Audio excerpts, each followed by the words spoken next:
పెళ్ళయింది. ఒక కొడుకు, ఓ కూతురు. ఇద్దరు చిన్న చిన్న పిల్లలు. కుటుంబం కోసం భర్తేమో హైదరాబాద్కు వెళ్లి కష్టపడుతున్నాడు. తన సొంతూరులో ఉన్న కొన్ని గొడవల వల్ల భార్య పిల్లల్ని తన అత్తగారింటి దగ్గరే ఉంచాడు. హైదరాబాద్లో తమ కోసం భర్త చెమటోడ్చుతూ ఉంటే భార్య మాత్రం ఇక్కడ తన పాత్ర ప్రియుడితో కథ కంటిన్యూ చేసింది. భర్తకు తెలియకుండా ప్రియుడితో వివాహేతర సంబంధం కొనసాగించింది. చివరికి ఆ ప్రియుడి చేతిలోనే ప్రాణాలు వదిలి ఆ అమాయకపు భర్తను, చిన్న చిన్న పిల్లలను అనాథలను చేసింది. జోగులాంబ గద్వాల్ జిల్లా కేటిదొడ్డి మండలం పాతపాలెం గ్రామానికి చెందిన సగరం అనితకు ధరూరు మండలం కోతులగిద్ద గ్రామానికి చెందిన ఆంజనేయులతో వివాహం జరిగింది. వీరిద్దరికీ ఒక కుమారుడు, ఒక కూతురు ఉన్నారు. అనిత తన పిల్లలతో కలిసి పాతపాలెం గ్రామంలోనే నివాసం ఉంటూ ఉండగా భర్త ఆంజనేయులు హైదరాబాద్లో హెల్పర్ పని చేసుకుంటూ కుటుంబాన్ని పోషిస్తున్నాడు. నగరంలో కష్టపడుతూ తరచుగా గ్రామానికి వచ్చిపోతూ ఉండేవాడు. అయితే ఈ నెల 15న ఉన్నట్టుండి అనిత అనుమానాస్పద స్థితిలో మృతి చెందింది. అక్కడ చూస్తే ఉరేసుకున్నట్లుగా చీర మాత్రం వేలాడుతోంది. అయినా అనితకు ఆత్మహత్య చేసుకోవాల్సినన్ని బాధలు కూడా ఏమీ లేవు. ఎందుకు చనిపోయిందో తెలియక అనుమానాస్పద మృతిగా పోలీసులు కేసు నమోదు చేశారు. ఈ క్రమంలోనే అనిత గొంతుపై గోటిఘాట్లు ఉన్నట్లు కుటుంబ సభ్యులు గమనించారు. దీంతో ఇది ఆత్మహత్య అస్సలే కాదు, ఇది హత్య అని అనుమానం వ్యక్తం చేశారు. దీంతో కేసు మిస్టరీగా మారింది. మృతదేహాన్ని పోస్టుమార్టం నిమిత్తం తరలించగా గొంతు నిలబడంతోనే మృతి చెందినట్లుగా వైద్యులు నిర్ధారించారు. దీంతో ఇది హత్య అని నిర్ధారించుకున్న పోలీసులు ఆ కోణంలో విచారణ చేపట్టారు. అయితే ఆంజనేయులు తన సొంత గ్రామంలో కొన్ని గొడవల కారణంగా భార్య పిల్లలను తన అత్తగారి ఊరు పాతపాలెంలోనే ఉంచుతున్నాడు. అయితే ఆంజనేయులకు తెలియని విషయం ఏంటంటే అనితకు పెళ్లికి ముందే ఓ ఎఫ్ఐఆర్ ఉందని, అదే గ్రామానికి చెందిన దళాయి రంగస్వామి వ్యవసాయ పొలంలో అనిత కూలీ పనికి వెళ్లేది. ఆ రంగస్వామితోనే ఆ ఎఫ్ఐఆర్. పెళ్లికి ముందే అనిత రంగస్వామిల మధ్య కథ నడవగా అది చాలా దూరమే వెళ్ళింది. ఇద్దరు పెళ్లి కూడా చేసుకోవాలని భావించారు. కానీ కులాలు వేరు కావడంతో పెద్దలు అంగీకరించరని వేరువేరుగా పెళ్లి చేసేసుకున్నారు. ఇద్దరికి పెళ్లిళ్లు కూడా అయ్యాయి, పిల్లలు కూడా ఉన్నారు. కానీ అనిత రంగస్వామి మధ్య ఉన్న వివాహేతర సంబంధం మాత్రం కొనసాగుతూనే ఉంది.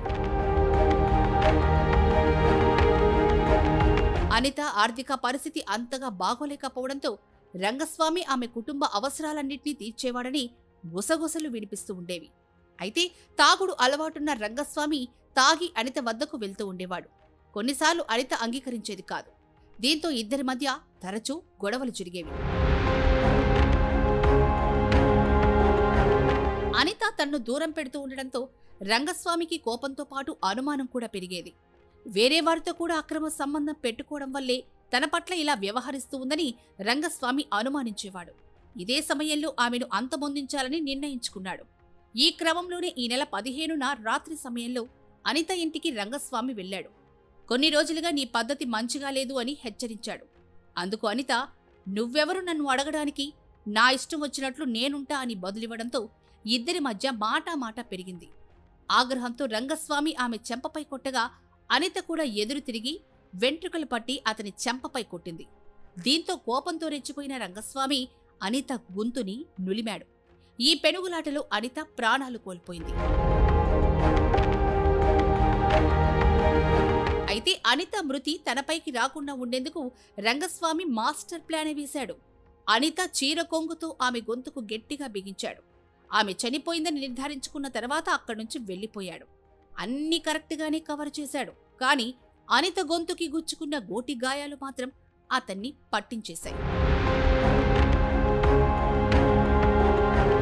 అంతేకాకుండా రంగస్వామి మరుసటి రోజు ఉదయం అనిత తమ్ముడికి ఫోన్ చేసి మీ అక్క నిద్ర లేచిందా అని అడగడం, అతను వెళ్లి చూడగా అనిత మృతి చెంది ఉండడం పోలీసులకు రంగస్వామి మీద అనుమానాలు రేకెత్తేలా చేసింది. రంగస్వామి మీద నిఘా పెట్టిన పోలీసులు చివరికి పట్టుకున్నారు. తమదైన శైలిలో విచారించగా అస్సలు మ్యాటర్ కక్కేశాడు. దీంతో పోలీసులు అతన్ని అరెస్ట్ చేసి రిమాండ్కి తరలించినట్లు గద్వాల్ డీఎస్పీ మొగులయ్య తెలిపారు. కేటిదొడ్డి మండలంలో పాతపాలెం అనే విలేజ్లో అనిత అనే ఒక లేడీ వివాహితను ఒక సస్పిషియస్ సర్కమ్స్టాన్సెస్లో అనుమానాస్పద మృతిగా, అంటే ఉరి నుండి తీసి ఈ గొంతు దగ్గర ఒక లిగేచర్ మార్క్తోని చనిపోయి ఉండడం జరిగింది. దాని మీద అనుమానాస్పద స్థితిలో కేసు రిజిస్టర్ చేయడం జరిగింది. చాలా వర్క్ఫుల్గా పనిచేసి విత్ ఇన్ నో టైంలో అది అనుమానాస్పద స్థితిలో ఉన్న డెడ్ బాడీని అది హత్యగా దాన్ని నిరూపించి ఆ హత్య చేసిన నేరస్తుని పట్టుకోవడం జరిగింది ఈరోజు మార్నింగ్. అనిత అనే అమ్మాయికి మ్యారీడ్ అమ్మాయి, ఆమెకు పిల్లలు కూడా ఉన్నారు. కొత్తపాలెం అమ్మాయి అయితే కోతలగిద్ద గ్రామానికి, దరూర్ మండలం కోతలగిద్ద గ్రామానికి మ్యారేజ్ అయింది. అత్తగారు రావురు, బట్ వాళ్ళు తల్లిగారింట్లోనే ఉంటున్నారు. అప్పుడప్పుడు హైదరాబాద్లో భార్యాభర్తలు పోయి బతకడానికి పోయి మళ్ళీ రిటర్న్ వచ్చారు. దీనికి మెయిన్ మోటివ్ ఏంటంటే సేమ్ విలేజర్ దళాయి రంగస్వామి అని చిన్నప్పటి నుంచే వీళ్ళిద్దరి మధ్యన సహవాసం ఉండి ఒక ఇల్లీగల్ అఫైర్ అనేది ఉంది. దానికి తోడు ఆమె ప్రవర్తన మీద రంగస్వామికి వేరే అనుమానం వచ్చి ఆ అనుమానమే పెనుభూతమై ఆమెతో ఆ రోజు నైటు 15/16 నైట్లో ఆమెతో గొడవపడి ఆ గొడవలో చంపాలన్న ఉద్దేశంతోనే ఆమెను గొంతు నులిమి ఆమె చీర కొంగుతోనే గట్టిగా బిగించి చంపేసి అక్కడ నుంచి నైట్ ఆమెను ఏదో ఊరి అన్నట్టు చిత్రీకరించి ఒక చీర ఇట్లా వేలాడదీసి ఊరేసుకున్నది అన్నట్టు వేలాడదీసి శవాన్ని అక్కడే పడుకోబెట్టి పారిపోయినారు. మా పోలీస్ ఇన్వెస్టిగేషన్లో ఇదంతా డీటెయిల్గా ఇన్వెస్టిగేషన్లో భాగంగా తెలియడంతో అతని మీద నిఘా పెడితే ఈరోజు మార్నింగ్ ఈ సంగాల పార్క్ దగ్గర అనుమానాస్పద స్థితిలో ఉన్నప్పుడు ఆయన్ని పట్టుకొని ఇంట్రాగేట్ చేస్తే ఆయన చేసిన నేరాన్ని, అనితను చంపిన నేరాన్ని ఒప్పుకొనగా ఆయనను ఆల్ ప్రాపర్ లీగల్ ప్రొవిజన్స్ అన్ని కంప్లీట్ చేసి కోర్టులో ప్రొడ్యూస్ చేయండి. మరోవైపు ఈ విషయం తెలిసి ఆ అమాయకపు భర్త ఏమీ చెయ్యలేక నిశ్చేష్టుడైపోయాడు. 2 చిన్నపిల్లలు అనాథలయ్యారని, తల్లి లేకున్న వాళ్ళని ఎలా పెంచి పోషించాలంటూ బోరణ విలపిస్తున్నాడు.